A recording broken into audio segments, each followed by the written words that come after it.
I, 27-year-old female, gave birth to myself and my husband's 31-year-old male first child almost 2 months ago. She's a perfect little girl and I was so excited to have my family meet her. I have 3 older sisters who all have children as well. A fun tradition that my family does is to have a small get-together once the baby is about 3 months old. We don't announce the baby's name until after the birth to make it a surprise. At the little party, we give the parents a bunch of small gifts that have the new baby's name on them. My grandmother always quilts a beautiful baby blanket and embroiders the baby's name.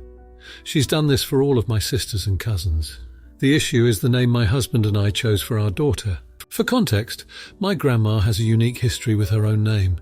She was born as Lucille, but from the time she was 8 years old, she told every single person she met that her name was Barbara. She did this for years until even her family called her Barbara. She even got her name legally changed. When I was a child, I always asked her why she changed it. She simply said she liked Barbara better. It became a family joke, but she never seemed upset about it and always laughed with us. My husband's grandmother raised him from when he was a baby to when she passed away when he was 19. Her favourite celebrity was Lucille Ball. She and my husband used to watch I Love Lucy all the time together. He misses her very much and said that he would love to honour her in some way. Her name was Mary, but we chose to have that as our daughter's middle name. We decided that Lucy is a name we both loved and would honour his grandmother and maybe make mine chuckle a bit. After I gave birth, my husband and I were FaceTiming my entire family when we announced the name. A few of my relatives laughed and said it was cute, but my grandma was dead silent. When I asked her what was wrong, she demanded to know why I chose Lucy. I was shocked and confused. I began to try and explain, but she suddenly hung up. This greatly dampened the mood. My grandma wouldn't answer any calls from me afterwards. I asked my oldest sister, and she said that my grandma was apparently offended and thought we were mocking her. She said she's not coming to the party in a few weeks to meet my daughter in person, and that she's not giving the baby quilt to us unless we apologise and change our daughter's name. I don't know why it's escalated so much. My grandma has always been kind. I have no idea what to do. Births in my family are always celebrated and happy events, but this has ruined it. I almost feel like some of my relatives are ignoring me because they don't want to pick sides, but I don't even understand why there's a fight. Dealing with this along with my newborn has been incredibly stressful. My family is puzzled as well, but most of them are saying I shouldn't have chosen a name I knew my grandmother disliked, or at least asked her about it first. Am I the idiot? Edit. Thank you all so much for your comments and advice. It's given me a lot to think about.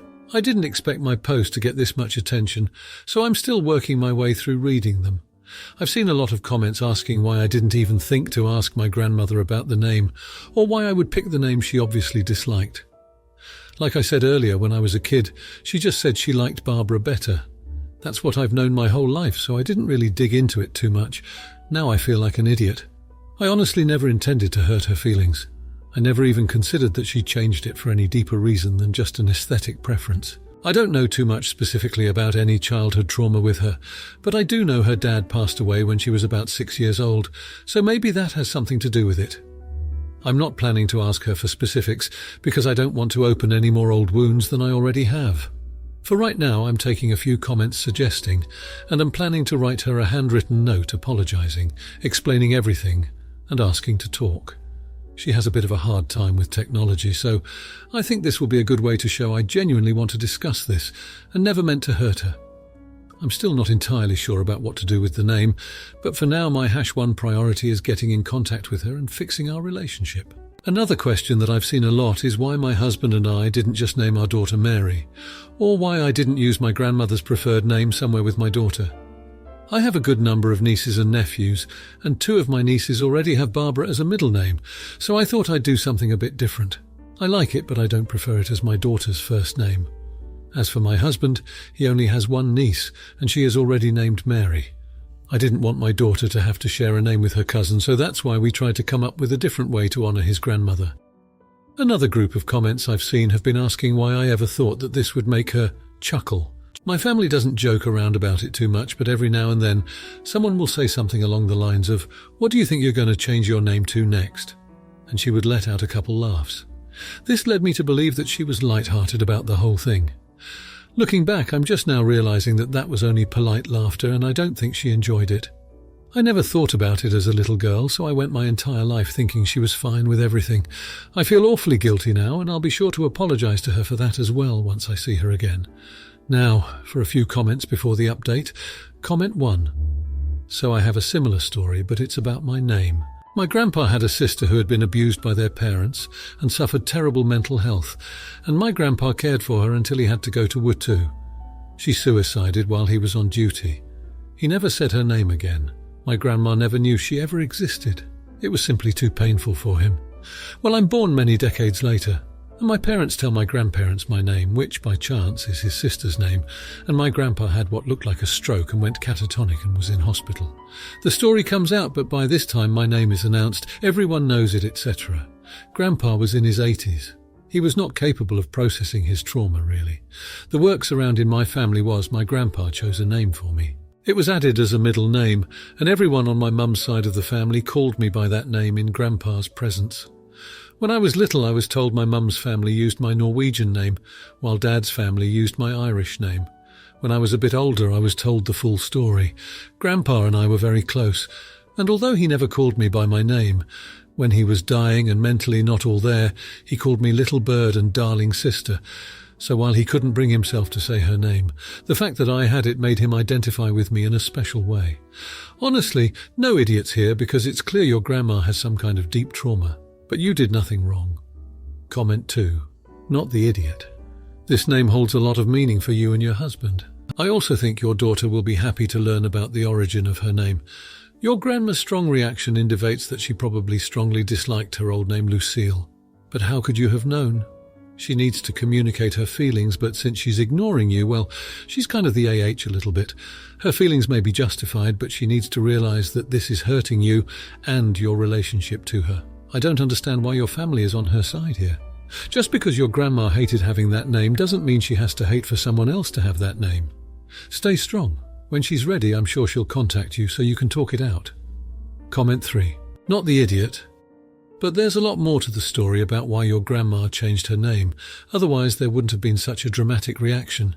You can name your child whatever you want, and TBH for your grandma to make such a big deal over something that has zero significance to anyone but her, to the point of punishing you and her grandchild, is malevolent, childish, and downright mean.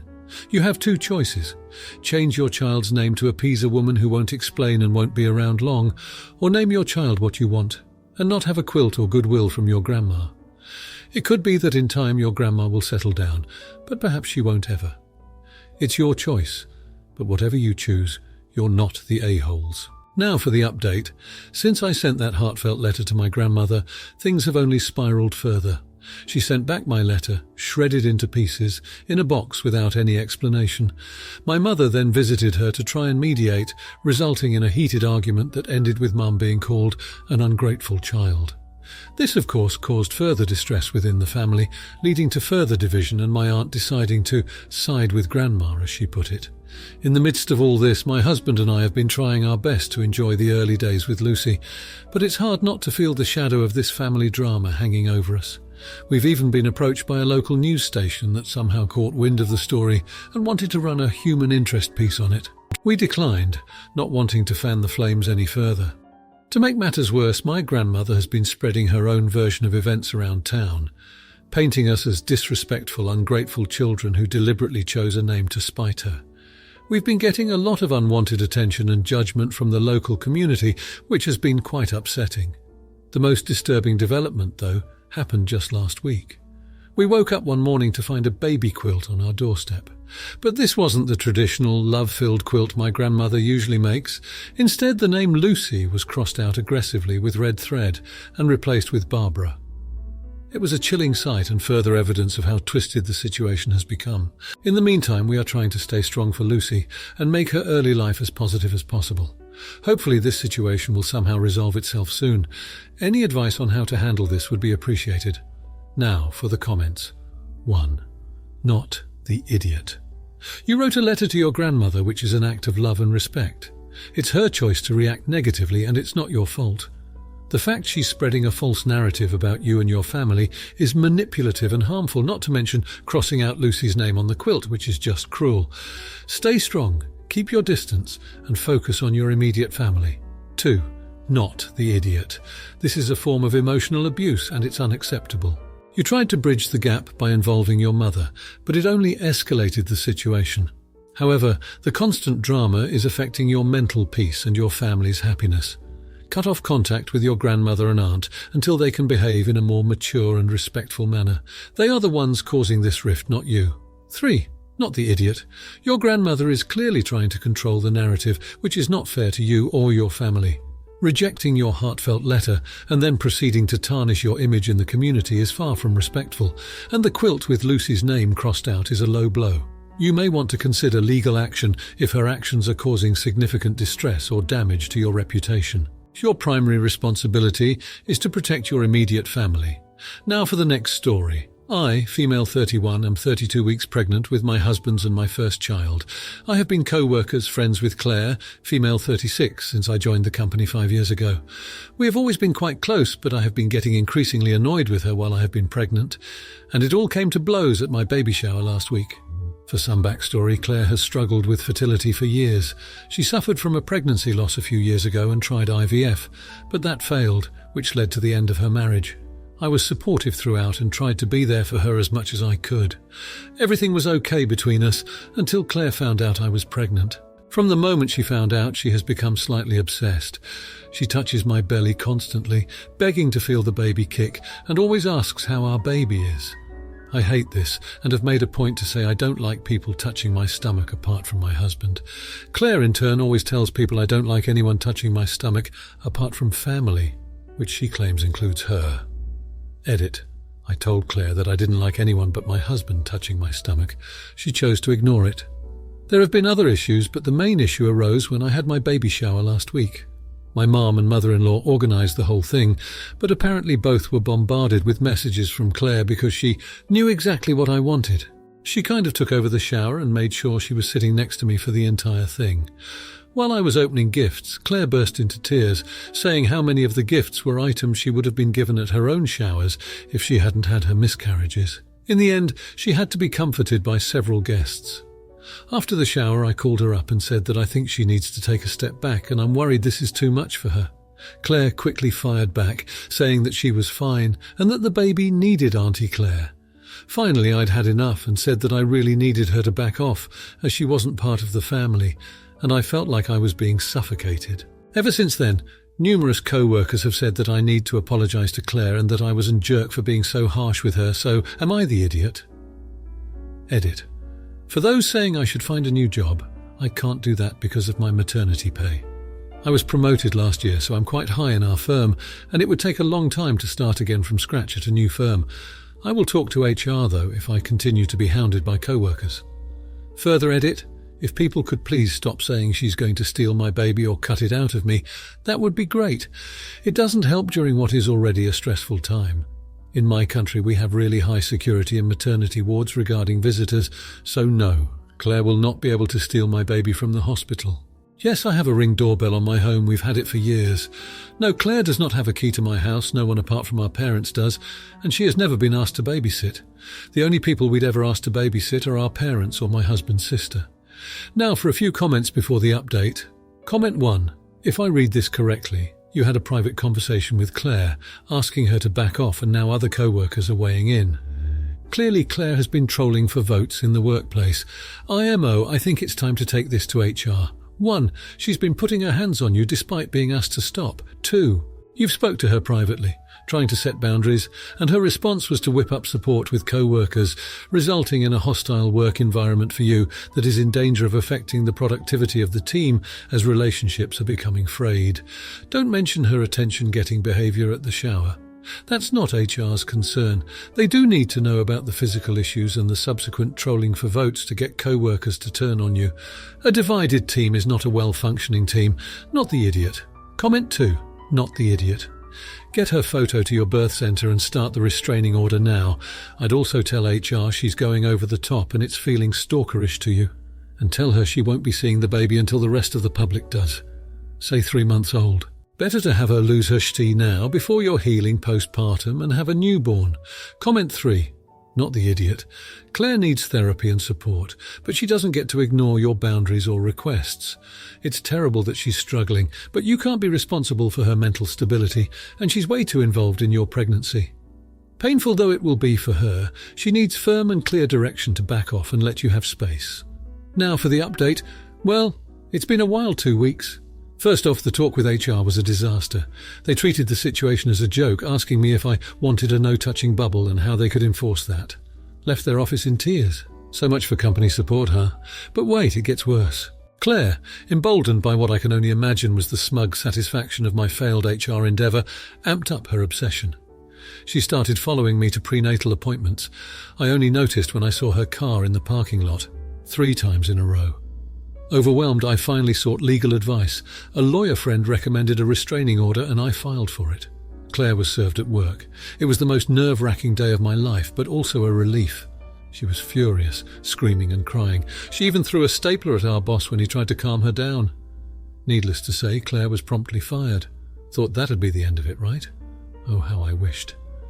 A week after the restraining order was in place, I woke up to find my front yard vandalised. Obscenities, a crude drawing of a pregnant woman with a target over her belly, and the chilling words, "baby snatcher" spray painted all over my property. The police were called, and I mentioned Claire. They went to talk to her, but apparently she was on a spiritual healing retreat in a location her family did not know. That same day I had an ultrasound scheduled. I was on edge, terrified Claire would somehow be there. But this time, it was a friend waiting on me, my former co-worker Jen. She confessed that she felt guilty for not supporting me initially and offered to drive me to my appointments from now on. Grateful, I agreed. 3 days ago, I got a call from the police department. They'd traced the vandalism back to Claire, who'd stupidly bought the spray paint using her credit card. The officers also found disturbing posts on her social media, hinting at her intentions to take what's rightfully hers. She's been arrested and is currently in custody awaiting her hearing. It's been a whirlwind, but it seems the worst is behind me. Jen's been my rock through all this, and the whole ordeal has brought us closer. Most of my other co-workers, now aware of how deranged Claire was, have reached out and apologised. I'm just trying to focus on my baby now, only a few more weeks to go. Wish me luck, Reddit. Now for the comments. 1. Not the idiot. It's clear that you were put in a very uncomfortable situation that escalated quickly. It was entirely within your rights to seek a restraining order against Claire, especially when she started following you to prenatal appointments. That's not normal co-worker behaviour, and it's alarming that your company didn't take immediate action. 2. Not the idiot. The fact that Claire vandalised your property and made disturbing posts shows that this was more than just a workplace disagreement. It's a serious violation of your personal space and safety. Your other co-workers apologising for not understanding the situation earlier shows that they too believe you are not in the wrong here. 3. Not the idiot. Your main focus should be your health and the health of your unborn child. It's unfortunate that you had to go through such a traumatic experience, especially during a time that should be happy and exciting. It's good to hear that you have the support of Jen and other co-workers now. Just remember, you did what you had to do to ensure your safety and peace of mind. If you liked this video, you'll probably like these too. Also, while you're here, please consider subscribing. It's your support that keeps this channel alive and allows me to make better and longer videos. Have a great day.